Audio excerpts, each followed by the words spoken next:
Ethiopian government soldiers and the Fano militia, a group fighting for the Amhara people, have shaken the Gashina district in the Amhara region. On October 8, Fano fighters took control of Gashina town after heavy overnight clashes, marking a major moment in the ongoing conflict that has been tearing the region apart for 2 years. The fighting started on the night of October 7th and went on until the next morning. Fano fighters attacked government soldiers, broke through their defenses, and surrounded the town. They cut off roads, trapping the soldiers and taking over Gashina, an important town that connects major routes to places like Gondar, Bahir Dar, Waldia, and Lalibela. This makes it harder for the government to send supplies or troops to nearby areas, including the historic town of Lalibela, which has a military airport. Local people and Fano say the fighting was intense, with many government soldiers killed, injured, or captured. Fano accused the government of using schools, churches, and public places as military bases, putting ordinary people in danger. The government reportedly used drones to watch the area and possibly attack, raising fears that civilians could be hurt. Fano fighters take this advantage by getting help from Ethiopian old enemies such as Eritrea's government, Egypt, and a hardline part of the TPLF. These accusations paint Fano as part of a plot to tear the country apart and block Ethiopia's recent economic growth, but both Eritrea and TPLF deny it strongly. Fano want to destroy Ethiopia by making alliance with such country and act like terrorist group. እነዚህ ሰዎች ተደብቀው ነገር ግን ጎፈራቸውን አበጥረው መከላከያ በሰበረው ምሽግ ላይ ፎቶ እየተነሱ ጀግና እየተጫወቱ ሲመጡ ስለነበረ እነዚህ የነምሬ ግሩፕም እንግዲህ እነዘመነ መካነ ሰላም ሳያልፉ ፎቶ ብቻ ተነስተው በኋላ ደሴ ሲለቀቅ ደሴ ገብተው እኮ የደሴ ሰው እኮ ያውቃል እኮ እቃ ዘርፈው ሲሄዱ እንደገና መካነ ሰላሞች ናቸው ያስጣሏቸው። በእርግጥ የተለያዩ አምቡላንሶችን የተለያዩ የሆስፒታል እቃዎችን እና የግለሰብ ንብረት ዘርፈው እንደሄዱ ይታወቃል። እና በየሚዲያ ጀግኖች ናቸው እነዚህ እና እነዚህ ሰዎች ጋር እኔ አልዋደድም። ምክንያቱም እኔ በተግባር መሬት ባለ ስራ ላይ ያለው ሰው ነኝ፣ እነሱ ደግሞ ሚዲያ ላይ ነው ያሉት። ሌላው ደግሞ የሚወራውን አይቶ ፈሪ በባህሪው ምን መሰለ ፈሪ አንጋሽ ነው። በሚዲያ ያለውን የሰማውን በቃ ሳይ ነው የሚያምነው እና ጦርነት እንኳን ምን እንደሆነ ምን ሳቅ አንድ እንትን ልንገርህ፣ ነፍሱን ይማር። አሁን ባለፈው ወስደው ራሳቸው ገለውታል። ሰይድ አፋሪ ይባላል እና አንዱ አሁን የጽንፈኛ ቡድን እዛው ካስገደሉት አንዱ ነው እና አይንትና አያተኳኩስ እኮ ብና አለ። ይሄ ልጅ አውቀዋለሁ፣ ምሽግ እንኳን ይዞ አያውቅም።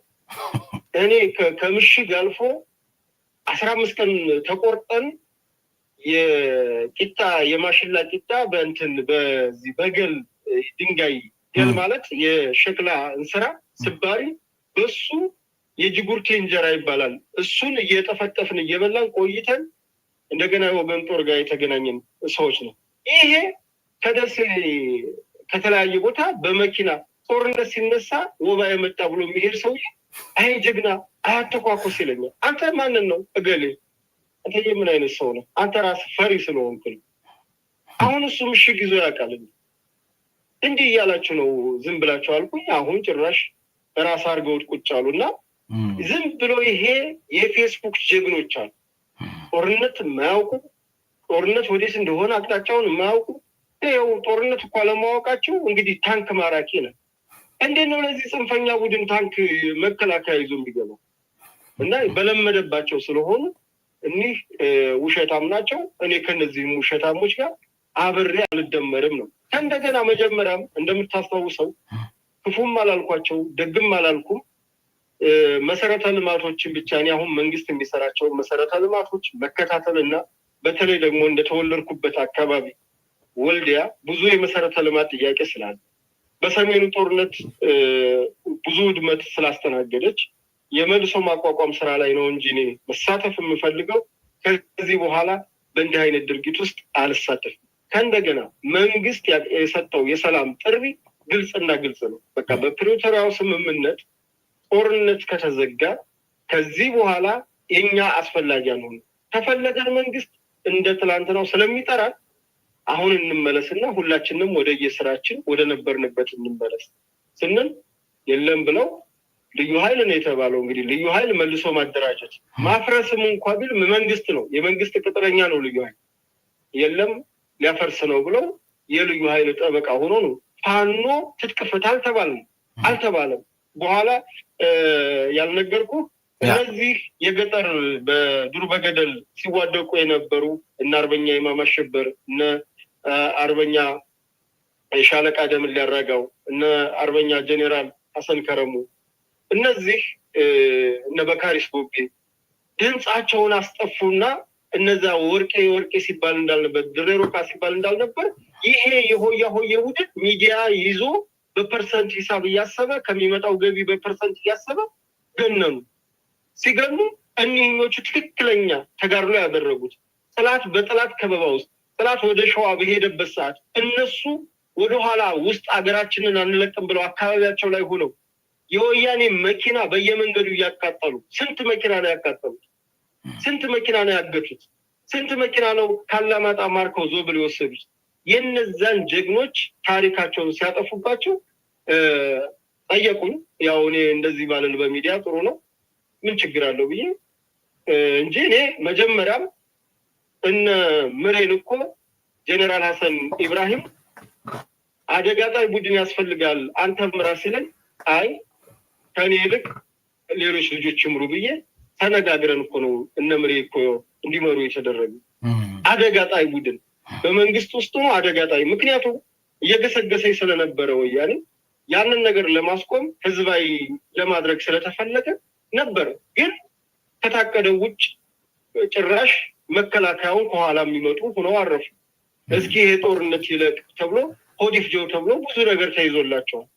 አጋጣሚው ደግሞ የልዩ ኃይል ኬዝ መጣ። ክልሉም እንደዛ አይነት ደብዳቤ ሲያወጣ በዛው አጋጣሚ እነዚህ ሰዎች ንግዱን አጣጣፉት እና በዚህ መሰረታዊ ልዩነት አለን። ነገር ግን በሰዓቱ ተቃውሚያቸው እንኳን ነቅፊያቸው እንዲህ ነው ብዬ አልጻፍኩም። እንዲህ ነው ብዬም ነቅፊያቸው በይፋ አልወጣሁም። በቃ ዝም ነው ያልኩት። እነሱ ለምን ዝም ይላል? ከእንደገና መንገድ ነው የሚለው፣ አስፋልት ይሰራ ነው የሚለው።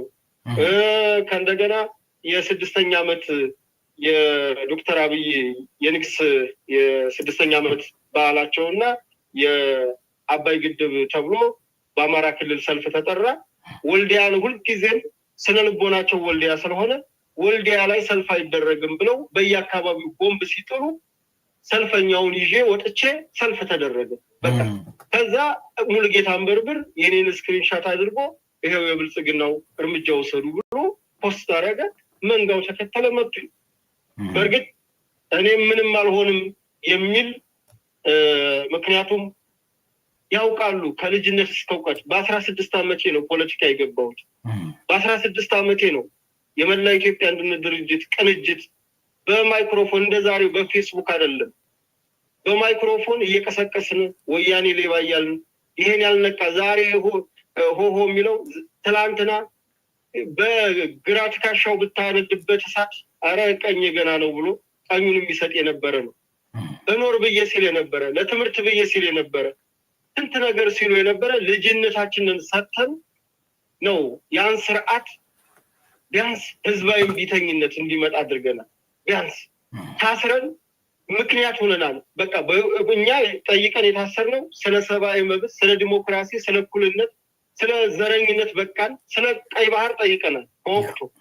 ነገር ግን ታሰርነ። እኛ ስንታሰር ደግሞ ይፈቱ ብለው እነ እስክንድር ነጋ ጠይቀው እነ እስክንድርም ታስረዋል። ከዛ ደግሞ እነሱን የሚጠይቅ ሌላም ድምጻችን ይሰማ ብዙ ከዛ በኋላ ታሰረ። ይሄ ሁሉ የድምር ውጤት ነው። ለዛ ስርዓት መውደቅ የሆነች ጠጠር አድርጌያለሁ፣ አስተዋጽኦ አለኝ።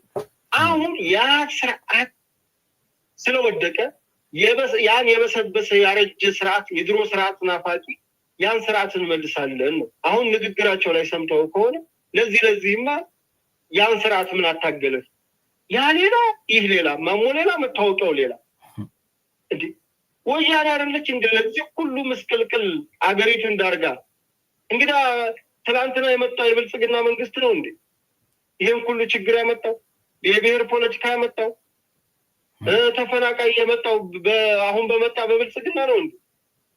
ትላንት እኮ የተሰራው እኮ ስራ ነው። የትላንትና ዘር እኮ የተዘራው ዘር ውጤት ነው። እንደውም በበሳል አመራር ስለተያዘ በሆደ ሰፊነት ስለተያዘ እንጂ እንደነሱ ተግባርና እንደነሱማ ሁኔታ እኮ ሀገር እኮ ለአንድ ቀን እኮ እንድትቆይ አይፈልግም። ሌላው የሰሜኑ ጦርነት እኛ ካልመራናት ትፍረስ እኮ ብለው የመጡት እና ምክንያቴን አውቃለሁ ወንድም አለ። የማንም መንጋ ሊንጫጫ ይችላል፣ የማንም መንጋ ሊጮህ ይችላል። እኔ ትላንትን ወያኔ ኢህአዴግ የሚባለው ስርዓት እንዲወርቅ ታግያለሁ፣ ተሳክቶልኛል፣ በዓይኔ አይቻለሁ። The Amhara region, long a cultural and economic heartland of Ethiopia, continues to grapple with the fallout from an intensifying armed insurgency led by the Fano militia. What began as a localized resistance movement in April 2023 has evolved into a protracted conflict with the Ethiopian federal government, marked by widespread disruptions to civilian life, educational access, public safety, and broader national development efforts. Recent reports from human rights organizations and government sources paints a picture of escalating violence that not only endangers residents but also undermines Ethiopia's fragile post-conflict recovery. Civilian life under siege, disruptions, and daily hardships. In towns and villages across Amhara, from the highlands of Gondar to the lowlands of Waghamra, ordinary Ethiopians report a climate of fear and instability fueled by Fano's guerrilla tactics. Eyewitness accounts and official statements describe how militia activities have spilled over into non-combatant spaces, creating barriers to routine activities. Farmers struggle to access markets amid sporadic ambushes, while urban dwellers face intermittent blackouts and supply shortages due to damaged infrastructure. One of the most poignant impacts is on the region's youth. Schools, already strained by the legacy of Ethiopia's civil war, have become flashpoints. In recent months, Fano fighters have been accused of blockading roads leading to educational institutions, intimidating teachers, and even occupying school buildings as makeshift bases. In East Gojam Zone, for instance, parents in multiple Waraders districts have kept children home for weeks, fearing crossfire or forced recruitment.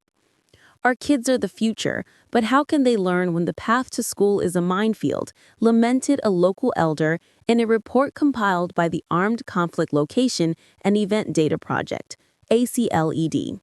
Enrollment rates have plummeted by up to 40% in conflict hotspots, exacerbating generational setbacks in a region where literacy remains a key driver of social mobility.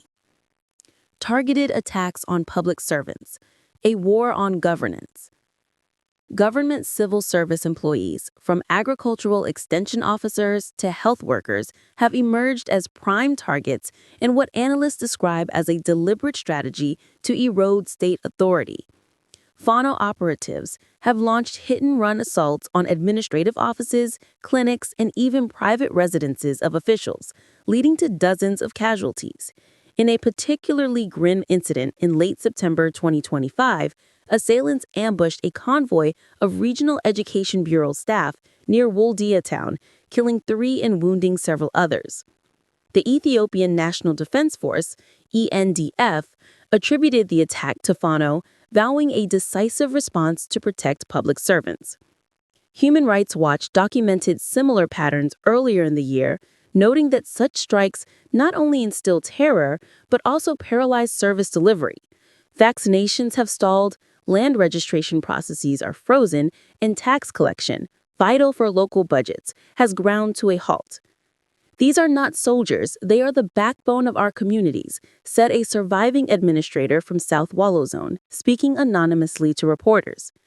The U.S. State Department's 2024 Human Rights Report highlighted over 200 verified incidents of violence against civil servants in Amhara alone, underscoring the militia's role in fostering a governance vacuum.